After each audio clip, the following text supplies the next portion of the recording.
बच्चों, एक जगत एक लोग यह दूसरा जो काव्य है यह हम आगे के वीडियो में इसकी समझूती देख चुके हैं। अब इस वीडियो में हम इस काव्य के जो प्रश्न जवाब है और इसका जो व्याकरण है यह समझेंगे। यहाँ निम्नलिखित प्रश्नों के उत्तर दीजिए। एक जगत एक लोग ऐसा कवि ने क्यों कहा है? क्योंकि यह संसार, यह दुनिया पूरी एक है, एक ही चंद्रमा है। सारे संसार में एक ही चंद्र की चांदनी फैलती है, एक ही सूर्य है जिसका प्रकाश सारी दुनिया को प्रकाशित करता है। दुनिया के सभी लोग एक ही धरती पर और एक ही आसमान के नीचे रहते हैं और इस प्रकृति के सभी तत्व, फल फूल पक्षी आदि जो भी प्रकृति के तत्व है वह सब एक ही है और सब लोगों के लिए समान है। इसलिए कवि ने इस काव्य में एक जगत एक लोग ऐसा कहा है। एक रक्त का अर्थ समझाइए। दूसरा प्रश्न। तो इस प्रश्न का उत्तर कुछ इस तरह होता है कि मनुष्य हमारे देश में और दुनिया में कई सारे धर्म के लोग, अलग अलग भिन्न भिन्न जाति धर्म के लोग रहते हैं। तो सभी देश और जाति धर्म के लोग अलग होकर फिर भी सभी के रक्त का रंग है वह लाल होता है। इसीलिए यह एकता का प्रतीक है कि सब लोग समान है, पूरी मनुष्य जाति एक है, भले ही हमारे रूप रंग भिन्न हो। तो इसीलिए एक रक्त ऐसा कहा गया है। हमारा धर्म क्या होना चाहिए? तो हमारा धर्म प्रगति, न्याय और मानवता होना चाहिए। हमारा जीवन सुख दुख की एक कहानी है, ऐसा कवि ने क्यों कहा है? तो जीवन सुख दुख की कहानी है, इसे यहाँ कवि ने ऐसा कहा है कि सभी मनुष्य के जीवन में कभी सुख तो कभी दुख आता है, लेकिन फिर भी किसी का जीवन सुखी और किसी का जीवन दुखी होने पर भी सभी लोग सुख दुख बारी बारी से आने के कारण उसका सामना करते रहते हैं और इसीलिए कवि ने ऐसा कहा है कि सभी का जीवन है वह सुख दुख की एक कहानी है। दूसरा जो प्रश्न है ऊंचे स्वर में पढ़िए। ये बच्चों आपको सभी अर्थ आप अपनी कॉपी में से, बुक में से पढ़ने हैं। तीसरा जो प्रश्न है, उदाहरण के अनुसार निर्देशित वर्ण से शुरू होने वाले शब्द बनाइए। यहाँ जो मैंने लिखा है, पहला जो उदाहरण है क, तो कौवा, कमल, कागज, कौशल ऐसा बनता है। तो ग, तो गंगा से आप कोई भी शब्द बना सकते हैं, जैसे कि गंगा, गीत, गुंज, गाना, इस तरह। घ, तो घर, घड़ी, इस तरह से आपको शब्द बनाकर यहाँ इस प्रश्न में लिखने हैं। चौथा शब्द है शब्द सारणी। इनमें से ये सारणी है, ये जो कोष्टक है इसे सारणी कहते हैं। इनमें कुछ सार्थक शब्द दिए गए हैं। सार्थक शब्द क्या होता है कि एक या दो या तीन अक्षर मिलके जो शब्द बनता है उसे, और उसका कुछ अर्थ होता है, उसका कुछ मीनिंग होता है, इसे सार्थक शब्द कहते हैं। उन्हें ढूंढना है, फिर उसका वाक्य में प्रयोग करना है। तो यहाँ पहला उदाहरण के तौर पर दिया गया है बाइबिल। तो बाइबिल धर्म ग्रंथ है। यहाँ मैंने दो शब्द ढूंढे हैं, हिंदू और महाभारत। इस तरह से आपको इसमें से कुछ शब्द ढूंढने हैं, जैसे कि यह मुस्लिम, गुरु ग्रंथ साहिब।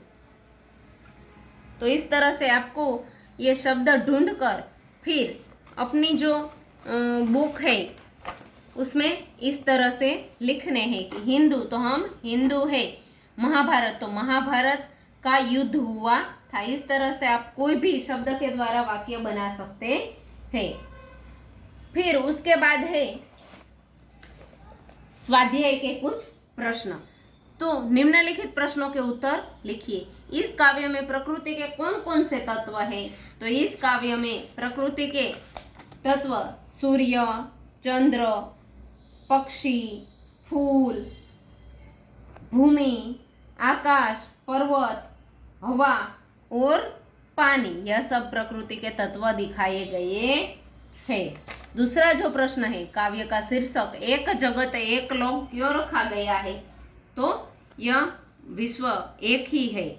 इस विश्व में, इस दुनिया में रहने वाले सभी लोग भी एक ही है। पूरे विश्व में एक ही सूर्य है जो सबको प्रकाश देता है, एक ही पानी है, एक ही चंद्र है और सभी के लिए प्रकृति के सारे जो तत्व है वह भी सभी के लिए समान है। फिर हमारा जो शरीर है, सबका शरीर, वह भी एक है। सबके जीवन में बारी बारी से सुख और दुख आते हैं। सभी मनुष्यों के शरीर मांस और हड्डियों से एक जैसे ही बने हैं, इसीलिए पूरे विश्व की एकता सिद्ध की गई है। इसलिए इस काव्य का शीर्षक एक जगत एक लोग रखा गया है। आप इस काव्य को और कौन कौन से शीर्षक देना चाहेंगे? तो इसके अलावा आपको सोचना है कि आप इस काव्य को और क्या शीर्षक देंगे। तो एक विश्व, एक लोग, ये इसके बदले आप इसे विश्व बंधुत्व की भावना या फिर हम सब एक है ऐसा भी शीर्षक दे सकते हैं। सभी नदियाँ अलग अलग है, फिर भी कवि क्यों कहते हैं कि एक ही पानी? तो सभी नदियों की रचना जो है वह एक के जैसी है। सभी नदियों का पानी मनुष्य के लिए समान उपयोग में लिया जाता है और अलग अलग नदियों का पानी को भी पानी ही कहते हैं, चाहे वह गंगा का पानी हो, यमुना का पानी हो या फिर हमारी त्रिवेणी नदी का पानी हो, कोई भी पानी हो, इसे पानी ही कहते हैं। इसीलिए सभी नदियाँ अलग अलग है, फिर भी एक है, ऐसा कहा गया है। दूसरा जो प्रश्न है स्वाध्याय का, विलोम अर्थ वाले शब्दों के जोड़े बनाइए और उदाहरण अनुसार वाक्य में प्रयोग कीजिए। तो शब्द और उसका विलोम शब्द इस घेरे में दिखाए गए हैं। तो पास तो दूर, तो ये पास और ये दूर, दो शब्द आ गए। फिर देखते हैं हम, तो शुभ और अशुभ, तो यहाँ इस तरह से आपको अपनी बुक में लिखने हैं। शुभ तो अशुभ, प्रकाश तो अंधकार, तो प्रकाश, तो यहाँ अंधकार। विलोम यानी कि विरोधार्थी शब्द आपको इस तरह से लिखने। फिर क्या करना है? तो पास तो दूर, तो उसका इस तरह से उदाहरण में दिए गए वाक्य के अनुसार आपको वाक्य बनाने। मेरे घर के पास मीना का घर है, तो पास शब्द आ गया। मीना का घर मेरे घर से दूर नहीं है, तो दूर शब्द आ गया। तो इस तरह से शुभ और अशुभ, तो इनका जो वाक्य में प्रयोग है वह आपको करना है। गुरु पूर्णिमा का दिन सबके लिए शुभ होता है, तो फिर अशुभ, आज का दिन मेरे लिए अशुभ नहीं था, ऐसा इस तरह से आप वाक्य बना सकते हैं। तीसरा जो प्रश्न है, उदाहरण के अनुसार समान प्रास वाले शब्द बनाकर लिखिए। समान प्रास वाले, कक्षा 6 में ये हम कक्षा 5 में आप शायद पढ़ चुके होंगे। कक्षा 6 में ये शब्द आते हैं, 7 में भी आते हैं। सुनकर, आना तो जाना, उदाहरण में दिखाया गया है आना तो जाना। तो यहाँ इनमें से ही आपको जो समान प्रास वाले शब्द है वो ढूंढने हैं, लेकिन मैंने आपको समझाने के लिए कुछ यहाँ लिख कर रखे हैं। सुनकर तो पढ़कर, पीछे कर आया। लिख कर, मेहरबान तो बागबान, मेजबान, सेठानी तो देवरानी, जेठानी, इस तरह से आप लिख सकते हैं। यहाँ है सुनकर, तो इसके साथ क्या आया? तो पढ़कर, ये शब्द आएगा उसके साथ। फिर मेहरबान, तो उसके साथ क्या आएगा? तो बागबान। ये एक, तो ये एक, ये दूसरा मेहरबान तो बागबान, और ये सेठानी, ये तीसरा शब्द है, तो ये है जेठानी, ये तीसरा। इस तरह से आपको समान प्रास वाले शब्दों की जोड़ी बनाकर इस तरह से अपनी बुक में लिखने हैं। फिर यहाँ कहा गया है प्रश्न चौथा, निम्नलिखित भाव दर्शाने वाली काव्य पंक्तियाँ लिखिए। पूरे विश्व में एक ही सूर्य का प्रकाश है, एक ही हवा चल रही है और एक ही प्रकार का जल है। तो इसमें कौन सी काव्य पंक्ति का भावार्थ यह समझाया गया है? तो पूरे विश्व में एक ही सूर्य का प्रकाश है, तो यानी कि एक सूर्य, एक ही हवा और एक ही प्रकार का जल है। तो एक चंद्र, एक सूर्य, एक तेज, एक हवा, एक ही पानी, यह पंक्ति का भावार्थ इसमें दिखाया गया है, जो आपको इसके उत्तर में लिखना है। समता का यह गीत पूरा विश्व हमेशा गा रहा है। तो यहाँ यह भावार्थ होता है, समता और ममता के गीत तरा ने।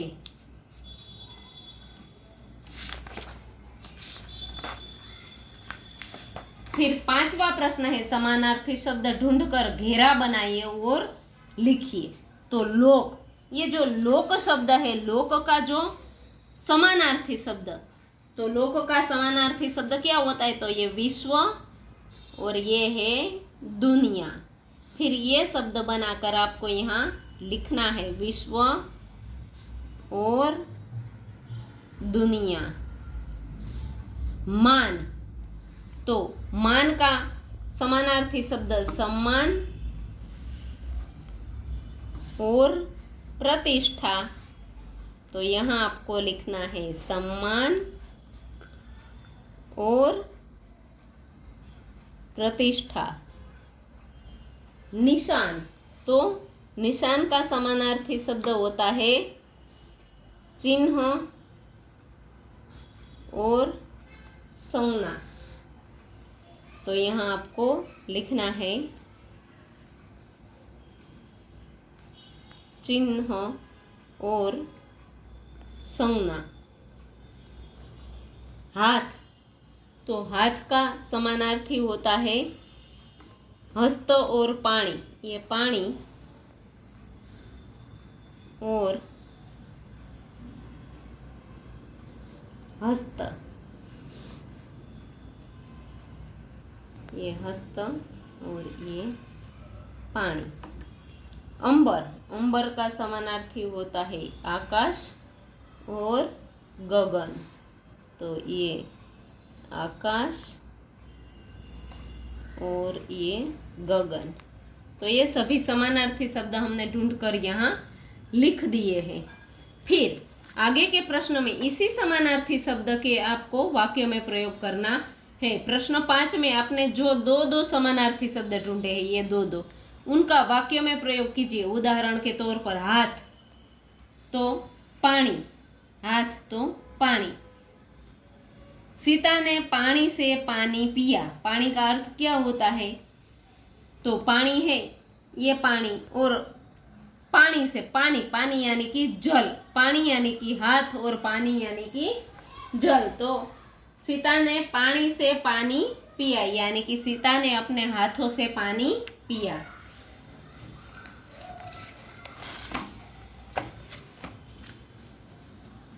तो इस तरह से आपको यहाँ उसके जो समानार्थी शब्द दिए गए उसका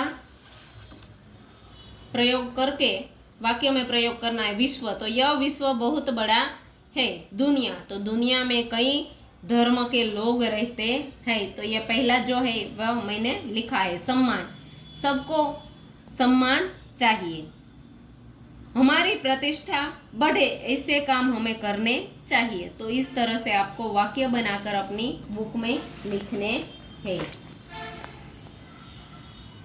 उसके बाद जो अगला प्रश्न है, नीचे दिए हुए चौरस में से उदाहरण के अनुसार संज्ञा शब्द बनाए और उनका वाक्य में प्रयोग कीजिए। तो जैसे फूल, तो यह फूल सुंदर है। फूल, ये घेरे में शब्द ढूंढा है और फिर उसका वाक्य बनाए। तो इसमें कमल, तो कमल, मुझे कमल का फूल पसंद है। इस तरह से आपको जो और शब्द इसमें दिए गए हैं वह ढूंढने हैं। ये जो शब्द है कि हिमालय, तो हिमालय पर्वत का नाम है। तो इस तरह से इनमें से जो शब्द आगे जो शब्द है वह आपको ढूंढकर यहाँ लिखकर सामने उसका वाक्य लिखना है। फिर बच्चों इतना जानिए में जो दिखाया गया है वह व्याकरण के कुछ चिन्ह दिखाए गए कि पहले है पूर्ण विराम, तो इसे फुल स्टॉप कहते हैं। इसका प्रयोग वाक्य पूर्ण होने पर कहते हैं। किसी भाषा को बोलते, पढ़ते और लिखते समय अर्थ को स्पष्ट करने के लिए वाक्य में बीच या अंत में थोड़ा रुकना पड़ता है। इस रुकावट का जो संकेत है वह संकेत दिखाने के लिए जो चिन्ह का प्रयोग किया जाता है तो वह है पूर्ण विराम। पूर्ण विराम का चिन्ह है वह हिंदी में इस तरह से डंडी का होता है।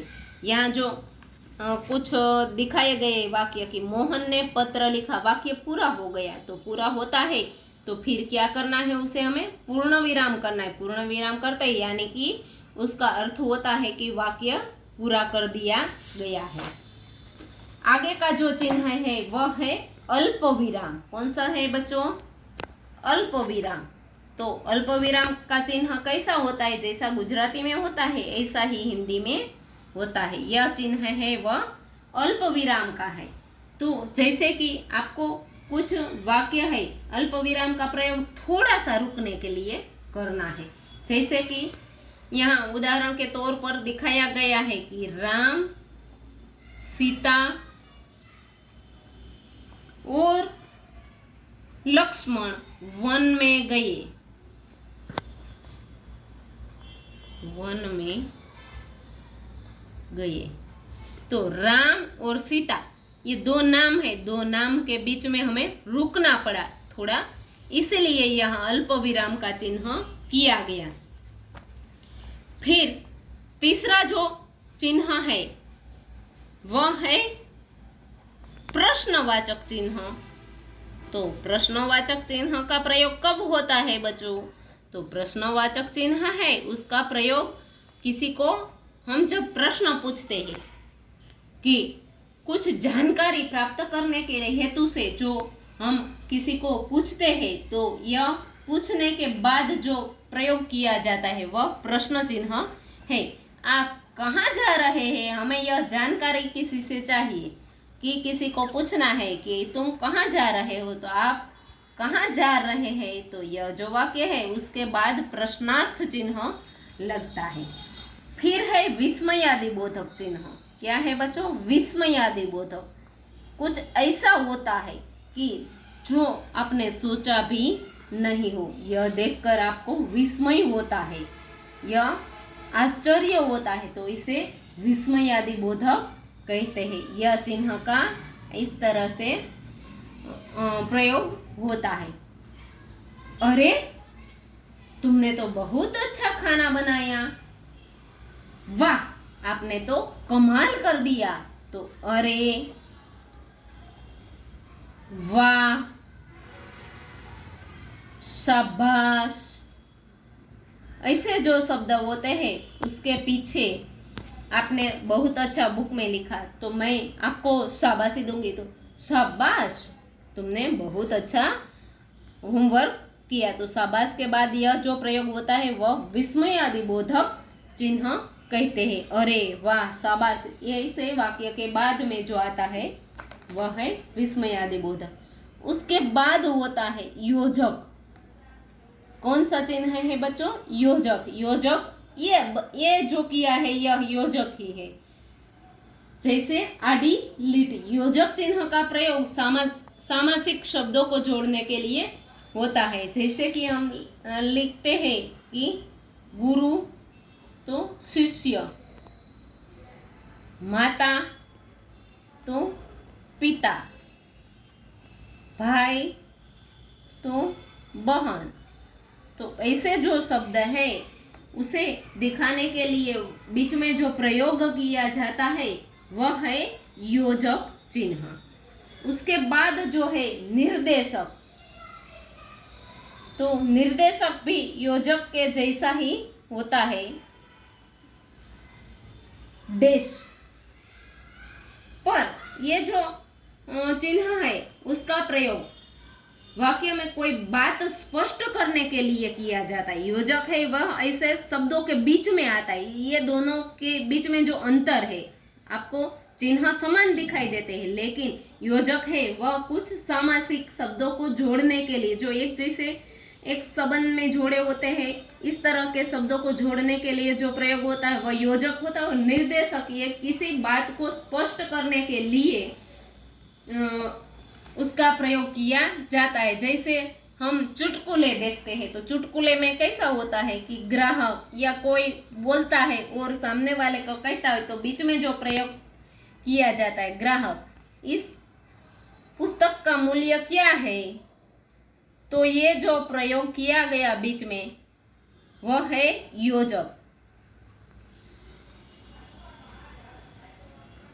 इस पुस्तक का मूल्य क्या है, तो यह बीच में जो लगाया गया, यहाँ संबंध नहीं लेकिन कुछ स्पष्ट बात स्पष्ट करने के लिए यह लगाया गया है, इसीलिए जो ये प्रयोग होता है उसे निर्देशक कहते हैं। उसके बाद में आता है कोष्टक।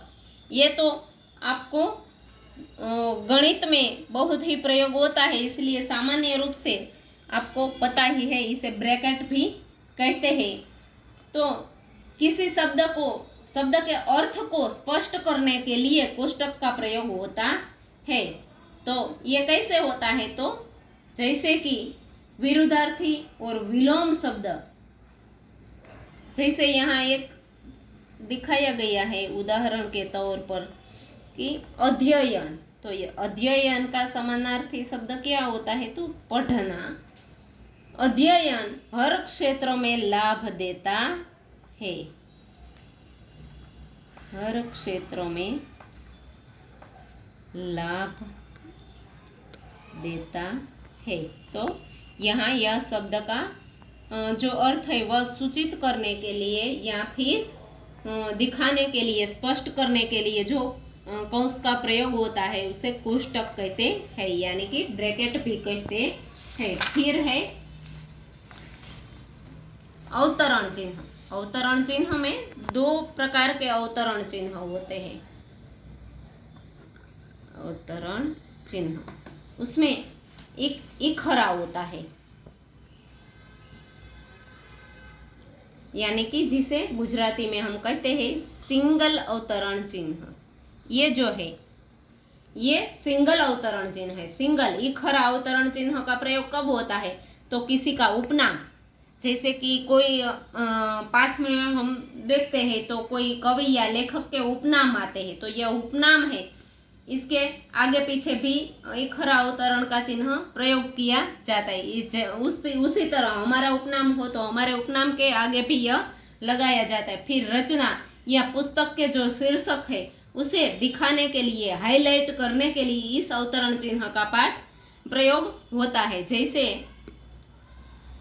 हमारा जो अगला पाठ है समझदार नन्ही, तो यह पाठ का नाम मुझे लिखना है, इसलिए मैं इसे हाईलाइट करने के लिए इसका प्रयोग करूंगी। समझदार नन्ही पाठ में बिच्छू की बात की गई है। बिच्छू की बात की गई है। तो यहाँ जो ये इखरा, ये जो लगाया गया है वह इखरा अवतरण चिन्ह है। उसके बाद आता है वह दोहरा, यानी कि डबल, दोहरा। तो दोहरा कैसे होता है, तो ये डबल में इस तरह से दोहरा अवतरण चिन्ह आता है। किसी व्यक्ति के जो कही गई बात है वह फिर दोबारा कहने के लिए या फिर उसका उद्धृत करने के लिए जो चिन्ह का प्रयोग होता है वह दोहरा अवतरण चिन्ह है। जो कभी कभी हम सुविचार बोलते हैं या किसी के द्वारा कहे गए जो सूत्रों का प्रयोग होता है तो वह लिखते हैं, तो उसके दोनों आसपास जो आते हैं वह दोहरा ये अवतरण चिन्ह होता है। जैसे कि शास्त्री जी का नारा है, शास्त्री जी ने नारा दिया,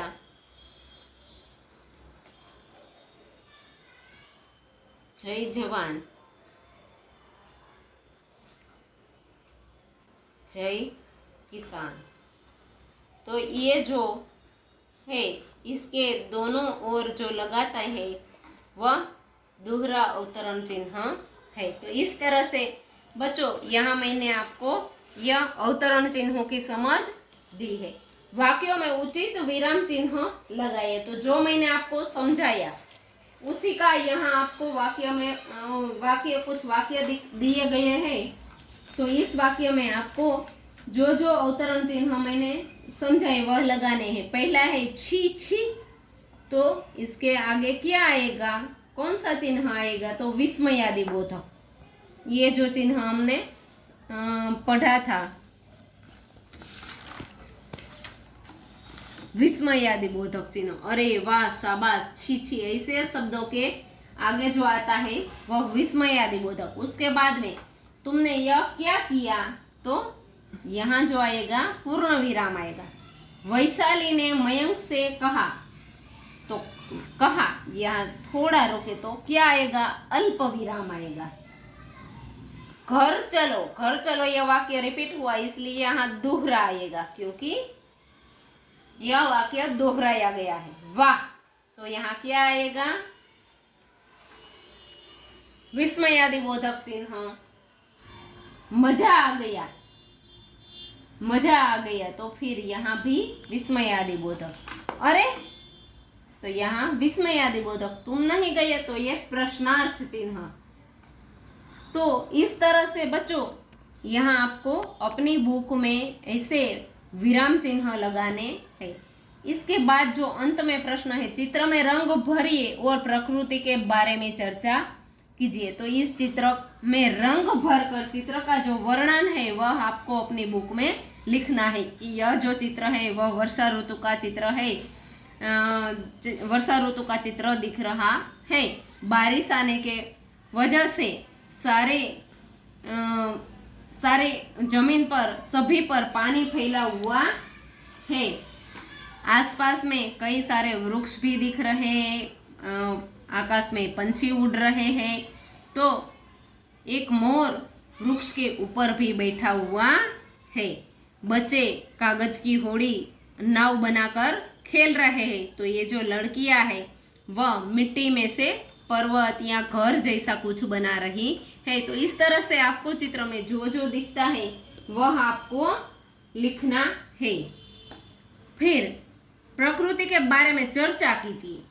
फिर इस चित्र का चर्चा के स्वरूप में भी आपको लिखना है। पहले चित्र का वर्णन लिखना है, उसके बाद उसकी चर्चा करना है।